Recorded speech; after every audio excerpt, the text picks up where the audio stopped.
Sejam bem-vindos! Mais um programa Café com Livros. Um café maravilhoso. Hoje eu tenho uma satisfação, uma alegria muito grande. Quero compartilhar com vocês um trabalho que foi realizado há alguns anos e recentemente agora publicado. O nome do trabalho, que tornou-se um livro, é o Quinto Quixote. Olha só.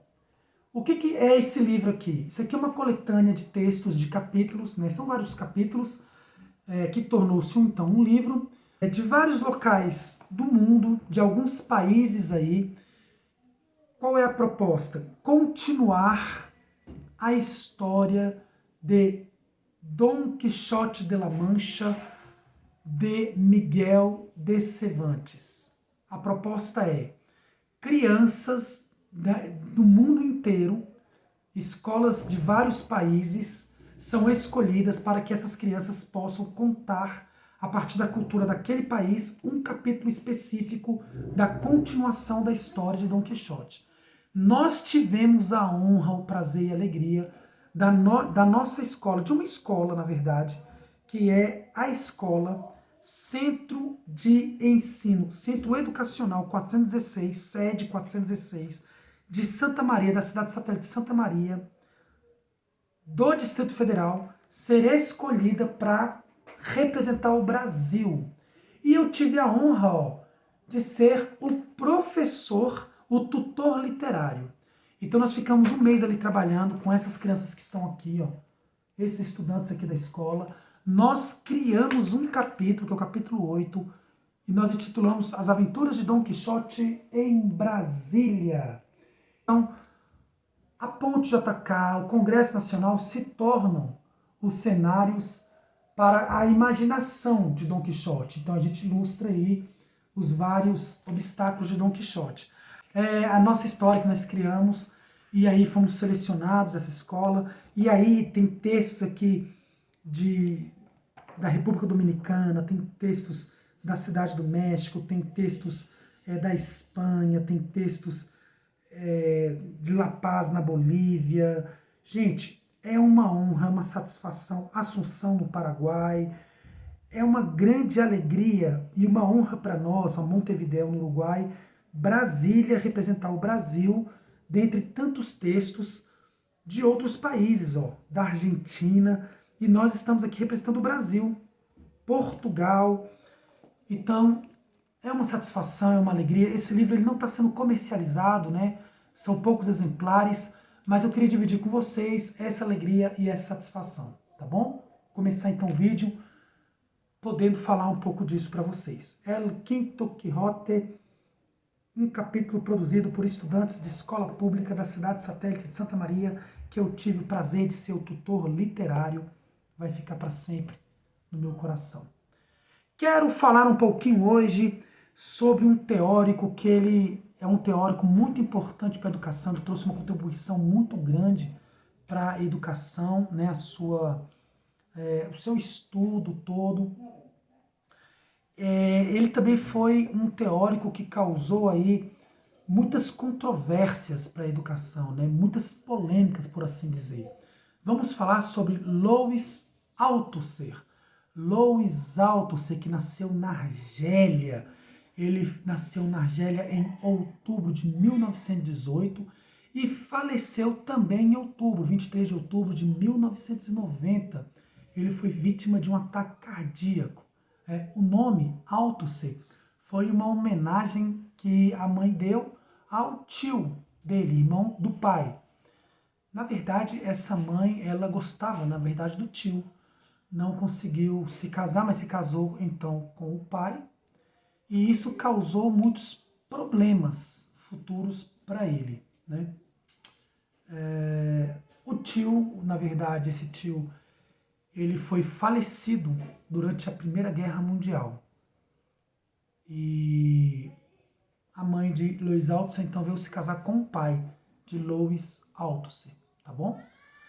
O Althusser foi um jovem brilhante, sempre muito estudioso, brilhante, e ele participou ainda na juventude do movimento católico, movimento da Igreja Católica. Por ser um aluno brilhante, ele foi convidado a estudar na renomada Escola Normal Superior de Paris. No entanto, ele não pôde estudar porque Louis Althusser ele foi convocado para a Segunda Guerra Mundial. No entanto, ele foi preso, ficou aprisionado na Alemanha, preso de guerra. O interessante aí é que ele ficou relativamente feliz, não teve grandes problemas. Por quê? Althusser ficou durante todo o resto do período da guerra preso, quieto, tranquilo, abre aspas, né? Um preso tranquilo. Enquanto que outros prisioneiros tentavam refugiar, tentavam fugas e até conseguiam essas fugas. Ele não, ele esperou quietinho até o final da guerra, preso. Isso depois causou muitos problemas para Althusser. Ele mesmo ficou se punindo muito, se culpando muito, né, por essa atitude dele, digamos assim, de não tentar fugir, mas de relativamente aceitar a condição de estar preso, né, uma situação relativamente até cômoda, digamos assim. Aí, quando ele volta da guerra, enfim, ele volta e consegue estudar. Gente, é interessante falar que ele teve depois muitos problemas psicológicos, problemas mentais mesmo, até por essa atitude dele. Esses problemas mentais causaram tantos transtornos para Louis Althusser que ele passou por tratamentos com eletrochoques, tratamentos de choque elétricos, olha só o nível. E esse não foi o único momento de problemas, de transtornos mentais que o nosso teórico passou, não. Teve mais problemas. Aí ele voltou a estudar, enfim, na Escola Normal Superior. Mas ele passou a ter realmente e começou a avançar muito os seus problemas de transtornos mentais e esse tratamento com choques elétricos. Olha só, ele chegou a residir durante um bom período, boas décadas, na própria enfermaria que ele recebia o tratamento. Em 1946, ele conheceu Helene Hittman. Helene ela era 8 anos mais velha do que Louis Althusser. Ela era de origem judaica. Eles começaram um relacionamento.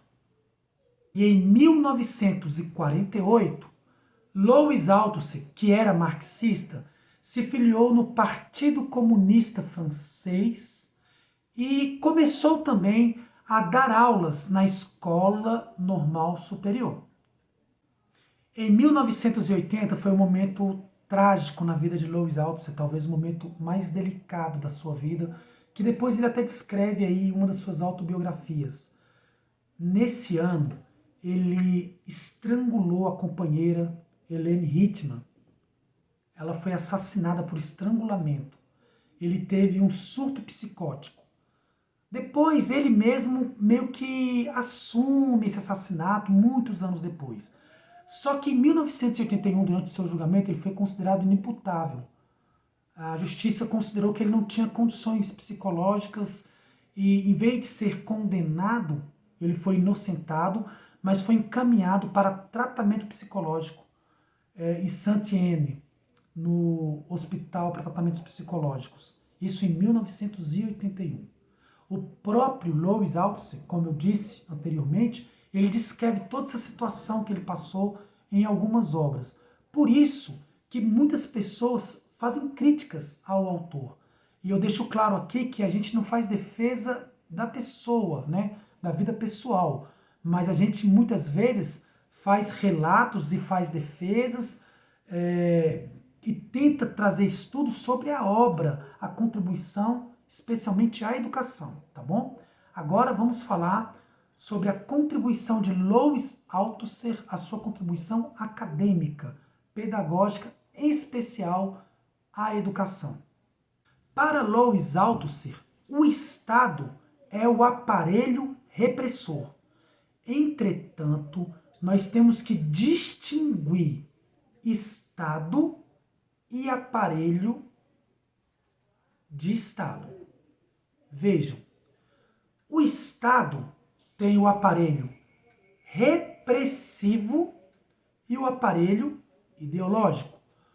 O aparelho repressivo de Estado, que a gente vai trazer como sigla, ARE, eles compreendem o próprio governo, a administração, o exército, a polícia, os tribunais, os presídios. O aparelho repressor do Estado, eles agem por meio da violência física ou não, por ações punitivas, pelo poder de polícia. E também Louis Althusser nos traz aí os aparelhos ideológicos do Estado, que vão ser representados pela sigla AIE. Os aparelhos ideológicos do Estado são os religiosos, a escola, da informação, que aí é a imprensa, é a TV, o rádio, todos da informação. Jurídico, sindical, político, cultural. Eles agem por meio da ideologia, então não é por meio da força, pela violência. Nós podíamos citar vários exemplos aqui. Quero falar um pouquinho sobre a informação. O aparelho ideológico da informação, junto com o da cultura. A informação, a gente podia falar aqui, junto com o da cultura, a força da TV, do cinema. Já observaram os filmes, por exemplo, o filme Rocky Balboa ou o filme do Rambo, ambos do Sylvester Stallone, no período de Guerra Fria. Vocês podem observar que os personagens, eles são sempre personagens principais, que o herói sempre é ligado aos Estados Unidos, enaltece a bandeira estadunidense, e os vilões são sempre ligados à União Soviética. Ou seja, passa uma ideologia, aparelho ideológico do Estado, aonde o mocinho é capitalista dos Estados Unidos e o vilão sempre vai ser da União Soviética, que é um comunista. E assim são muitos filmes nesse período da Guerra Fria. Mesmo os heróis, as cores dos heróis, geralmente eles submetem, eles remetem às cores dos Estados Unidos, o vermelho, o azul, Superman, Homem-Aranha. Então, tudo isso são mensagens que se passam a partir de aparelhos ideológicos. Mas, para Althusser, não há um aparelho ideológico mais forte que não seja a escola. A escola tem o poder de transmitir sempre a ideologia da luta de classes, ou seja, fortalecer sempre a classe dominante, a força das elites na escola. Um crítico reprodutivista, ele é um teórico marxista que defende então que a escola tem que romper com essa ideia capitalista e que o estudante tem que realmente buscar a criticidade.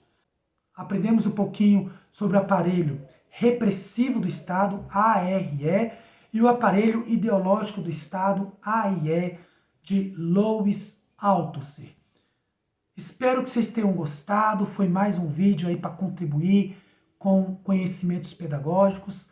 Nos acompanhe aí nas redes sociais e até a próxima com mais um Café com Livros. Um abraço, pessoal!